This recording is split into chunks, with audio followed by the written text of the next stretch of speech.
Assalamualaikum Moms. Hari ini aku mau berbagi perlengkapan menyusuin yang mesti kita persiapkan ketika kita mau lahiran. Nah, apa aja itu? Mari aku perkenalkan satu-satu.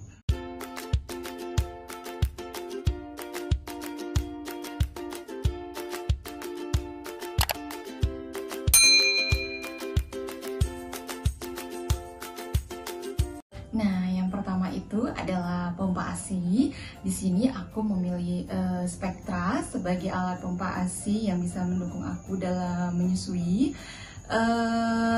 Kalau untuk wadah penampungannya sendiri, aku lebih cenderung memilih yang handsfree ya, daripada jenis corong seperti ini. Gitu. Kenapa? Karena memang corong bawaan dari mesin pompa Spectra ini dia lebih kecil. Jadi memang karena PD ketika baru menyusuin itu membesar, jadi memang diperlukan corong yang agak lebih besar supaya tekanan mengeluarkan ASI itu lebih banyak gitu. Jadi lebih dapet gitu istilahnya. Jadi aku lebih suka menggunakan handsfree. Nah, selanjutnya untuk menampung ASI sendiri ketika memang satu PD itu digunakan, satu PD lainnya tidak digunakan, aku memilih breast pump ya sebagai alat penampungnya itu yang model silikon gitu. Ada juga yang bisa diselipin di bra merek Mama Milk. Nah, seperti ini. Itu tergantung kebutuhan para mom sendiri ya, enaknya digunakan yang mana. Ketika memang aku menyusuin, satu PD-nya lagi aku selalu tempelin yang model silikon ini. Nah, pemakaiannya juga mudah, tinggal dibuka penutupnya. Jadi di sini bisa dipencet di bagian sisi bawahnya. Jadi dia menekan gitu, jadi ASI yang keluar itu juga tertampung. Nah, itu kalau model silikon, jadi lumayan membantu ya moms ya, karena ASI sedikit itu berharga, jadi satu tetes itu aja berharga. Nah, kalau untuk di branya sendiri, kalau di dalam rumah aku gunakan yang model dari keluaran Mama Milk. Nah, di sini juga bagiannya juga soft ya, lembut, jadi ASI yang memang tidak sedang diberikan kepada bayi bisa tertampung. Jadi memang bermanfaat dianya. Nah, breast pump itu sangat berguna ya Mam ya. Tapi ketika aku di kantor, karena supaya tidak membuatnya lebih menonjol, aku selalu gunakan breast pad. Nah, supaya juga tidak merembes ya ASI yang keluar. Untuk pemasangan mesin pompa elektrik yang aku gunakan itu merek Spectra, itu mudah ya moms ya. Tinggal kita pasang aja selangnya atau tubingnya ke mesinnya. Kemudian tadi botolnya sudah kita rangkai. Kalau aku menggunakan yang namanya yang handsfree ya. Di sini sudah aku rangkai sih moms. Nanti mungkin bisa aku review ya untuk selanjutnya ya. Bagaimana cara pemasangannya. Jadi tinggal dimasukin ke bagian colokan selangnya ini. Nah, jadi di sini juga ada tombol power. Jadi di sini juga ada yang namanya tombol massage-nya sama vakumnya. Jadi memang kalau saran aku sebaiknya di massage dulu. Jadi kan memang payudara atau PD kita itu bisa relaksasi ya sebelum dia mengeluarkan ASI sendiri gitu.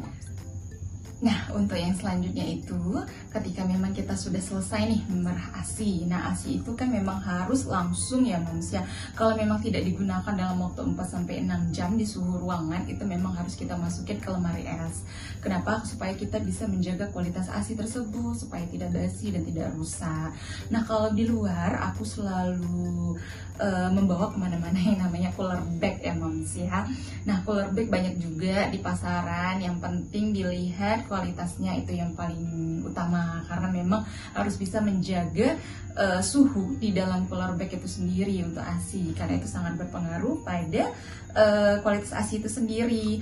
Nah, di cooler bag jangan lupa juga moms harus menyediakan ice gel yang memang dibekukan supaya kondisi di cooler bag itu sendiri juga terjaga di kedinginannya gitu. Jadi memang kualitas ASI tersebut bisa bagus tidak rusak ataupun tidak basi gitu. Biasanya kalau cooler bag ini bisa tahan 24 jam. Nah, untuk cooler bag sendiri aku dari awal makainya yang gabak ya. Nah, Moms, ini lebih simple sih kalau menurut aku, tapi banyak di luar sana ada yang model tenteng, ada model dia memang di belakang gitu kan. Jadi di bawahnya ini memang sudah ada cooler bagnya gitu. Jadi memang bahannya berlapis ya. Jadi memang jadi kondisi dinginnya itu terjaga kualitasnya. Jadi nanti di dalam kita bisa isi dengan ice gel yang tadi aku sampaikan. Ice gel juga banyak bentuknya di luar sana ya Moms ya. Nah, baru kita masukin tuh ASI yang sudah kita perah tadi dan sudah kita masukin dalam wadah, baik itu wadahnya botol ataupun plastik. Nah, jadi nanti tinggal dikunci aja. Jadi ini simple. Jadi kita nyaman bawanya dan kondisi di dalam ini memang betul-betul dingin ya. Nah, untuk di atasnya itu aku selalu bisa isi yang namanya pompa ASI. Chargernya aku selalu standby ya, karena takut juga kan terkadang itu baterainya habis. Nah, di dalamnya ini juga bisa aku simpan apronnya, bisa simpan juga yang namanya wadah penampung ASI tadi dari mesin pompanya gitu, wadah plastik juga ya. Nah, itu dia Moms kalau untuk cooler bagnya sendiri. Nah, kalau menurut aku pastikan ketika memang menyusuin jangan lupa cuci tangan. Wajib kita kalau di luar tidak ada air, kita membawa hand sanitizer. Kalau aku lebih ribet ya, terkadang aku wajib tuh menyediakan yang namanya tisu basah, tisu kering. Selanjutnya, Moms juga jangan lupa ya harus memiliki yang namanya nourishing cover. Nah, penutup menyusuin gitu, apron. Jadi ketika Moms di luar, terutama di kantor, kalau Moms juga pegawai kantoran seperti aku, memang wajib memiliki ini. Jadi ketika kita memang keluar juga, selain di rumah, kita bisa ini juga bisa membantu gitu, mudah. Nah, kalau aku sendiri selain ini juga aku selalu mempersiapkan yang namanya baju juga, baju pendukung ketika menyusuin. Kenapa? Karena ketika di luar baju menyusuin itu sangat membantu. Jadi seperti ini nih. Jadi di sini memang ada kantongannya. Jadi ketika memang kita mau memompa ASI, mau menyusuin, dia lebih cepat, lebih mudah dan praktis. Contohnya anak aku, karena memang anak yang kedua ini cowok, jadi memang agak sedikit menyusuin itu kencang, sungguh sangat banyak. Jadi ketika memang lama, dia pasti akan ngamuk gitu. Jadi memang sih sebenarnya kalau anak lapar itu ya pasti dia meminta ya. Jadi memang dari bra, dari baju itu harus mendukung kalau aku. Tapi itu kembali ke Moms juga. Mana yang menjadi kebutuhan itu yang harus prioritas. Nah, ini apron yang tadi aku bilang, di luar sana juga banyak yang lucu-lucu ya. Banyak juga mereknya. Nah, itu tergantung Moms sendiri sukanya yang mana. Penggunaannya juga mudah. Di sini ada kantungannya untuk menyimpan. Nah, ini ketika memang dibuka, dia seperti ini. Nah, jadi aman. Tinggal kita sangkutin aja. Jadi, ketika kita menyusuin, ketika kita memompa ASI, lebih leluasa gitu. Jadi memang dia tertutup gitu, apalagi kalau kita sudah menggunakan baju menyusuin dan bra menyusuin. Oke. Nah, untuk selanjutnya, karena memang dari video aku yang pertama ya Moms ya, aku pernah review yang namanya Luna Lactation Massager. Nah, inilah memang yang paling membantu. Moms bisa cek-cek di video aku yang pertama ya, cara penggunaannya. Kenapa kalau dari semua perangkaian ini aku tidak bisa pisahkan dari yang namanya perlengkapan menyusuin. Karena memang si Luna, si kecil-kecil ini sungguh sangat membantu aku selama aku menyusuin.